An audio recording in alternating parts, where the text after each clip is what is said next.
What's up, guys? This is the Gospel According to Mark with a C. He is I, and I am he. Just taking some time to tell you exactly what's on my mind. Thank you for joining me once again, my friends. And guys, I want to make an observation regarding the Ocean Gate submarine that recently imploded, pretty much killing, or absolutely killing, everybody that was on board while attempting to get a closer look at the Titanic. And tragic as it is, guys, I'm going to use this to further a point that you guys have been hearing me make for quite a while now, which is when you hear me say that America, if not the world, has a terminal obsession with race, this is a most macabre example of what I'm talking about. A terrible example of what I'm talking about, guys. And I want to get into this, guys, because all it can do is make you shake your head, guys, because this is what's going on out here, and we got to get past this, guys. And this article here was in the New York Post, and this was from a couple of days ago, so back then it hadn't been known yet what their grisly fate was to be, all right? So let's see what this says here, and you guys can get an idea of where I'm going with this. It says here, Titanic Tour CEO did not hire 50-year-old white guys because they weren't inspirational. Yes, you heard right. The Titanic Tour CEO didn't hire 50-year-old white guys because they weren't inspirational. And I know what you're thinking. No, the CEO is not Brie Larson. And it goes on to say, the Ocean Gate CEO, who is, and should say was, but like I said, this is an older article, trapped on a 22-foot submersible on an ill-fated voyage to see the Titanic wreck, once explained how he didn't hire 50-year-old white guys with military experience to captain his vessels because they weren't inspirational. Now, Stockton Rush, who appears to be white to me, 61, added that such expertise was unnecessary because anybody can drive the sub with a $30 video game controller. All right, stop right there, guys. A $30 video game controller.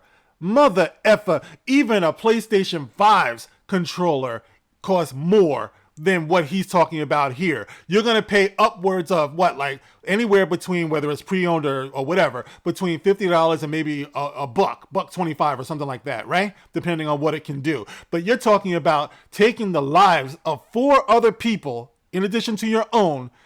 They're putting it in your hands for a $30 video game controller. No, you will never see me doing such a thing. If you're not going to take this seriously, Stockton, I am not. Now, first of all, you would never see me on such an expedition. But let's say I bumped my head and went freaking crazy, and I'm like, YOLO, let's do it. The minute I get out there and I see you holding a freaking video game controller, I'm out. It's over. Cancel. I don't care if I get my money back or not. I ain't doing it. Now, it says here, right?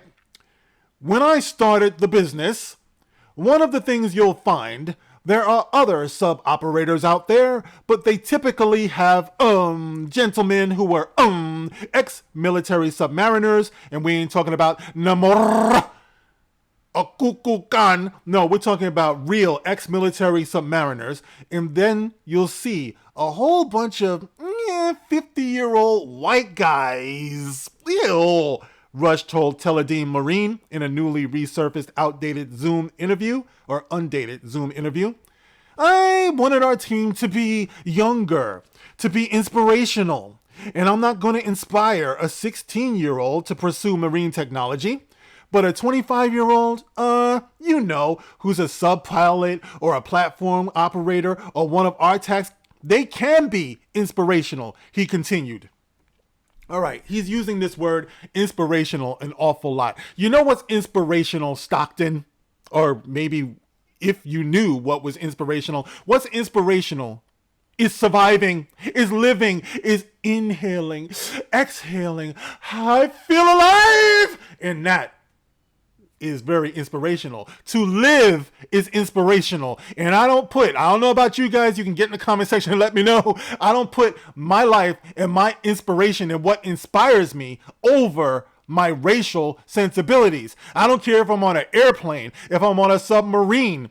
All I want is that person who is the most qualified person to do what it is that needs to be done to get me back alive. That's inspirational to me. That inspires me to greatness. Did you ever know that you're my hero? You are the wind beneath my wings. I don't care if it's a Klansman. It could be a Klansman who's driving that submarine. If he knows what he's doing, he can turn to me and say, boy, put on that seatbelt, boy. And I'll be like, yes, boss, right away, boss. Click. It doesn't matter to me as long as you're keeping me alive. I don't care how you feel about me. I don't care. I just need to know that you're qualified. You know what I mean? But this is what this guy is saying, right? You could be 25. You could be exciting. You could be freaking, like all types of, as long as you're young. We're the kids of America. I'm sure the skipper thought the same thing when he hired Gilligan. And how did that turn out? A 3-hour tour. A 3-hour tour turned into something like 90 years. You know what I mean? It doesn't work, guys. You always have to put qualifications first. And this is the reason why I say this terminal obsession with race that America has is going to kill our country. All right. The same way is it tragically killed those people. You heard this man. He said he didn't want to hire 50-year-old white guys. Now, I'm not going to say that the mere hiring of a 50-year-old white guy would have increased their chances of survival. All I'm saying is, why would you limit your scope of possibility? Why would you narrow your own vision this way? Why wouldn't you open it up to some ex-Marine submariners? You know what that sounds like to me? It sounds like they know what the hell they're doing. But this guy being over concerned with image and looking young and hip. I'm young.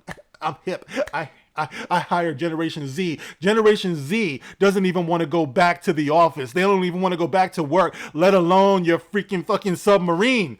But this is what this guy is saying, all right? So anyway, it goes on. So, we've really tried to get very intelligent, motivated, younger individuals involved because we're doing things that are completely new. You mean like living? Living is not completely new. People have been living since people have been living. But this is what this guy is saying. But you know what it doesn't say here? It says they're looking for intelligent, motivated, younger individuals. The one thing he left out, qualified individuals. Now listen, I'm not going to have this argument with you guys. You want to come into the comment section telling me what I shouldn't, what I can't, what I shouldn't. Listen, the world has spoken. The cosmos, the Lord has spoken. All right, something went wrong here. And when you start off by saying, I'm not going to hire the majority, you're disqualifying the majority of people, of experts in that field, I would say that is number one where you went wrong. You should have opened up your hiring process to the most qualified, but he was more looking at the image of it all. And this is what we find is wrong with not just this in this case, but we also see it in our pop culture, which is what most of us talk about. How did Star Trek go wrong? How did Star Wars go wrong? Because you hear them all say the same thing. Whenever they hire a new creative team, well, we didn't look at the source material. We just wanted to do our own thing. We wanted to make it real. We wanted to make it new, popping, happening. We wanted to make it for a new audience. And that's what it is. That's what it is. No matter what you're talking about, if you take out the passion, if you take out the know-how, chances are you're going to fail. But see, it's a lot different killing a movie or a TV show. When you start killing people, that's when I got to do a video talking about this shit is going on long enough. It's gone too far. We have to start thinking about these things the right way. All right. So it says here, all right. Well, actually, I guess that's it, right? The founder and CEO who navigates the missing Titan submersible with a cheap Amazon video game joystick has been trapped or had been trapped on a tiny vessel since Sunday for wealthy adventurers who paid $250,000 a piece for the tour. They paid $250,000 a piece to go down in a mini submarine only to have it be imploded. And they all died in a mini submarine. A mini submarine. A mini submarine. All right, I'm not going to sing that, guys, because listen, I'm not trying to be disrespectful here because it's thunder and lightning out there, and the last thing I need is for some lightning to strike me because I'm doing this, all right? But the point is, and I don't want it to overshadow the actual point, The actual point is we have to get over this, guys. Whether it's TV shows, whether it's movies, or even more, precious human life. Nothing should have been more important than having good, qualified people taking this on. All right. And I just thought, listen, let me just put this out there because this is something you guys have heard me talk about a while. You guys can get in the comment section and let me know how you feel about this. It's terrible, guys. And give me your opinions on it, guys. You can like, you can share, you can subscribe, and thank you guys for your support. Many of you have been coming onto my comment sections informing me that I've been shadow banned. You never see me. You guys know I've been talking about this for a long time. This is just my experience with YouTube, but I really do thank you guys for your support. I'm never going to stop talking as long as you guys keep listening, as long as you guys keep supporting, as long as you keep hitting that super thanks. I really do appreciate you because I know that you appreciate me, and maybe together we can overcome this algorithm bullshit that's going on here, guys. But anyway, thank you guys, and I will catch you on the next one. This is the Gospel According to Mark with a C. Rock on.